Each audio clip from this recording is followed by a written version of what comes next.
ಇವತ್ತು ನಾವು ಚಿಕನ್ ತಂದೂರಿನ ಮನೆಯಲ್ಲೇ ಹೇಗೆ ಮಾಡ್ಕೊಳ್ಳೋದು ಅಂತ ತೋರಿಸ್ಕೊಡ್ತೀನಿ. ಇವತ್ತು ನಾನು ಒಂದು 3 kg ಚಿಕನ್ನ ತೊಗೊಂಡಿದ್ದೀನಿ. ಈ ಥರ ಕಟ್ ಮಾಡಿಸಿದ್ದೀನಿ. ಲೆಗ್ ಪೀಸ್ ಒಂದು 8 ತೊಗೊಂಡಿದ್ದೀನಿ ಮತ್ತು ಒಂದು 8 ವಿಂಗ್ಸ್ ತೊಗೊಂಡಿದ್ದೀನಿ. ಈಗ ತಂದೂರಿಗೆ ಏನೇನು ಐಟಮ್ಸ್ ಹಾಕ್ಕೊಳ್ಬೇಕು ಅನ್ನೋದನ್ನ ಮಸಾಲೆನ ತೋರಿಸ್ಕೊಡ್ತೀನಿ. 150 ಗ್ರಾಮ್ ಅಷ್ಟು ಕಾರ್ನ್ಫ್ಲೋರ್, ಒಂದು ಜಾಮೂನ್ ಕಪ್ಪಷ್ಟು ಅಕ್ಕಿ ಹಿಟ್ಟನ್ನ ಕ್ರಿಸ್ಪಿಯಾಗಿ ಬರುತ್ತೆ ಅಂತ ಅಂದ್ಬಿಟ್ಟು ಅಕ್ಕಿ ಹಿಟ್ಟನ್ನ ಸೇರಿಸ್ಕೊಳ್ತಾ ಇದ್ದೀನಿ. 2 ಸ್ಪೂನು ಹಸಿಮೆಣಸಿನ್ಕಾಯಿ ಪುಡಿ ಹಾಕೊಳ್ತಾ ಇದ್ದೀನಿ. 10 ಹಸಿಮೆಣಸಿನ್ಕಾಯಿನ ಗ್ರೈಂಡ್ ಮಾಡ್ಕೊಂಡಿದ್ದೀನಿ. 2 ಬೆರ್ಸ್ ಮಾಡಿದ್ರೆ ತುಂಬ ಚೆನ್ನಾಗಿ ಬರುತ್ತೆ. ಕಸೂರಿ ಮೇಥಿ ಸ್ವಲ್ಪ, ರುಚಿಗೆ ತಕ್ಕಷ್ಟು ಉಪ್ಪು, 1/4 ಚಮಚದಷ್ಟು ಅರಿಶಿಣದ ಪುಡಿ ಹಾಕೊಳ್ಳಿ. 2 ಟೇಬಲ್ ಸ್ಪೂನ್ ಅಷ್ಟು ಶುಂಠಿ ಬೆಳ್ಳುಳ್ಳಿ ಪೇಸ್ಟ್, 2 ನಿಂಬೆ ಹಣ್ಣಿನ ರಸ, 1 ಮೊಟ್ಟೆ ಹಾಕೋಬೇಕು. ನಮ್ಮ ಮನೆಯಲ್ಲಿ ನಾಟಿ ಕೋಳಿ ಇರೋದ್ರಿಂದ ಅದ್ರ ಮೊಟ್ಟೆನೇ ಸೇರಿಸ್ಕೊಳ್ತಾ ಇದ್ದೀನಿ.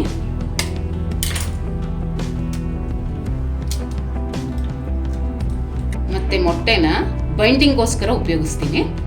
ಅದು ತುಂಬ ಚೆನ್ನಾಗಿ ಮಸಾಲೆ ಹಿಡಿಯೋಕ್ಕೆ ಅನುಕೂಲ ಆಗುತ್ತೆ. ಅದಕ್ಕೋಸ್ಕರ 8 ಟೇಬಲ್ ಸ್ಪೂನ್ ನಾನು ಎಣ್ಣೆ ತಗೊಳ್ತಾ ಇದ್ದೀನಿ. 8 ಟೇಬಲ್ ಸ್ಪೂನ್ ಬೇಕಾ ಅಂತ ಅನ್ಕೋಬೇಡಿ. ಈ ಎಣ್ಣೆ, ಮೊಟ್ಟೆ, ಶುಂಠಿ ಬೆಳ್ಳುಳ್ಳಿ ಪೇಸ್ಟು, ನಿಂಬೆ ಹಣ್ಣಿನ ರಸ, ಇಷ್ಟರಲ್ಲೇ ಮಸಾಲೆ ಕಲಿಸ್ಬೇಕು. ನಾವು ನೀರು ಸೇರಿಸ್ಕೋಬಾರ್ದು. ಈಗ ಈ ಮಸಾಲೆ ಎಲ್ಲ ನಾನು ಕಲಿಸ್ಕೊಳ್ತೀನಿ. ನೀರು ಹಾಕೊಳ್ಳೋಂಗಿಲ್ಲ, ಇದರೊಳಗೆ ಕಲಿಸ್ಕೊಳ್ಬೇಕು. ಕಲಿಸ್ಕೊಂಡು ಚಿಕನ್ಗೆ ಹಚ್ಚಿಬಿಟ್ಟು ಒಂದು 3 ಗಂಟೆ ಟೈಮು ಇಟ್ಬಿಡಬೇಕು. ಈ ಹದಕ್ಕೆ ಕಲಿಸ್ಕೊಳ್ಬೇಕು. ನಾನು ಒಂದು ಸ್ವಲ್ಪನೂ ಗಂಟಿಲ್ಲದೆ ಇರೋ ಥರ ಕಲಿಸ್ಕೊಂಡಿದ್ದೀನಿ. ನೋಡಿ, ಗಂಟಿಲ್ಲ. ಕಲಿಸುವಾಗ ಸ್ವಲ್ಪ ರುಚಿ ನೋಡಿದೆ, ಉಪ್ಪು ಖಾರ ಕಡಿಮೆ ಅನ್ನಿಸ್ತು, ಸ್ವಲ್ಪ ಸೇರಿಸ್ಕೊಂಡಿದ್ದೀನಿ. ಅದಕ್ಕೆ ಸ್ವಲ್ಪ ಎಣ್ಣೆನೂ ಬೆರೆಸ್ಕೊಂಡೆ. ಗಟ್ಟಿ ಆಯಿತು ಅಂತ ಹೇಳಿ ಎಣ್ಣೆನೂ ಬೆರೆಸ್ಕೊಂಡಿದ್ದೀನಿ. ಇದೇ ಹದಕ್ಕಿರಬೇಕು, ನೀರನ್ನ ಸೇರಿಸ್ಕೊಳ್ಳೇಬಾರ್ದು. ನೀವು ಹೇಳ್ಬೋದು ಇಷ್ಟು ಗಟ್ಟಿದು ಚಿಕನ್ಗೆ ಹಚ್ಚಿದ್ರೆ ಅಂಟ್ಕೊಳ್ಳುತ್ತಾ ಅಂತ. ಅಂಟ್ಕೊಳ್ಳುತ್ತೆ. ಈಗ ಮಸಾಲೆ ಹೇಗೆ ಹಚ್ಚೋದು ಅನ್ನೋದನ್ನ ತೋರಿಸ್ಕೊಡ್ತೀನಿ. ಲೆಗ್ ಪೀಸ್ ತರುವಾಗ ಈ ಥರ ಒಂದೊಂದು ಗೆರೆ ಒಡಿಸ್ಕೊಳ್ಬೇಕು. ಆವಾಗ ಮಸಾಲೆ ಚೆನ್ನಾಗಿ ಒಳಗಡೆ ಹಿಡಿಯುತ್ತೆ.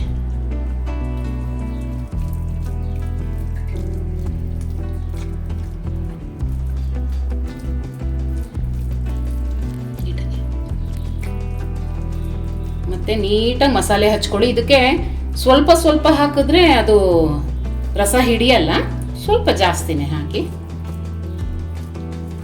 ಮತ್ತೆ ಇದು ಕಲಸಿಟ್ಟ ಮೇಲೆ ರಸ ಬಿಟ್ಕೊಂಡ್ಬಿಡುತ್ತೆ. ಹಾಗಾಗಿ ಇದೇನು ಡ್ರೈ ಆಗಿದೆಯಲ್ಲ ಅಂತ ಚಿಂತೆ ಮಾಡಬೇಡಿ. ಇಷ್ಟು ದೊಡ್ಡ ದೊಡ್ಡ ಪೀಸ್ಗಳು ತಗೊಂಡಿದ್ದಾರಪ್ಪ ಅನ್ಕೋಬೇಡಿ.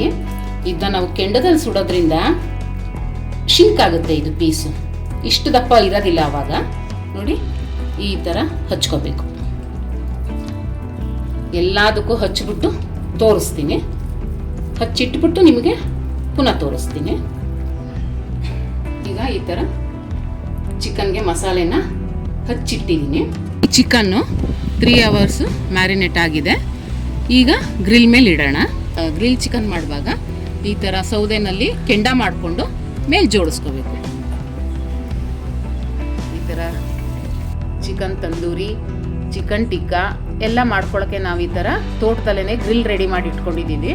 ಮಕ್ಕಳು, ನಮ್ಮ ನೆಂಟರುಗಳು ಎಲ್ಲರೂ ಸೇರಿದಾಗ ನಾವು ಈ ಥರ ರಾತ್ರಿ ಹೊತ್ತು ಮಾಡ್ಕೊಳ್ತೀವಿ.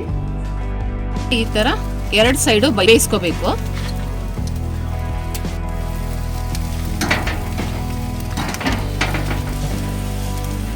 ಈಗ ಈ ಥರ ಒಂದು ಕಡೆ ಬೆಂದ ಮೇಲೆ ಇನ್ನೊಂದು ಕಡೆ ಬದಲಾಯಿಸ್ಕೊಂಡು ಬೇಯಿಸ್ಕೋಬೇಕು.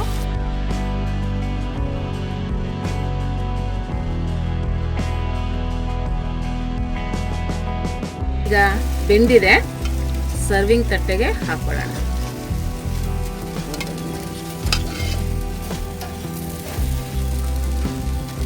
ನನ್ನ ಮಗನ ಬರ್ತಡೆ, ಅವನಿಗೋಸ್ಕರ ಗ್ರಿಲ್ ಚಿಕನ್ ಮಾಡಿದ್ದೀನಿ. ಅವನು ಟೇಸ್ಟ್ ನೋಡಿ ಹೇಳಿ. ತಗೋಚಿರಂತ.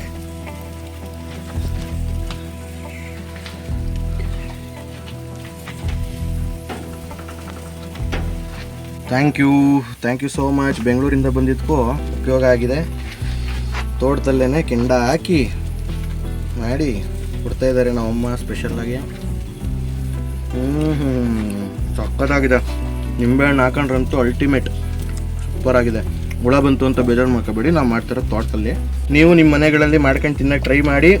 ಹಾಗೆ ನಮ್ಮ ಚಾನಲ್ನ ಸಬ್ಸ್ಕ್ರೈಬ್ ಮಾಡಿ ಬೆಲ್ ಬಟನ್ನು ಜೋರಾಗಿ ಹೊಡೀರಿ. ಥ್ಯಾಂಕ್ ಯು ಸೋ ಮಚ್ ಎಲ್ರಿಗೂ.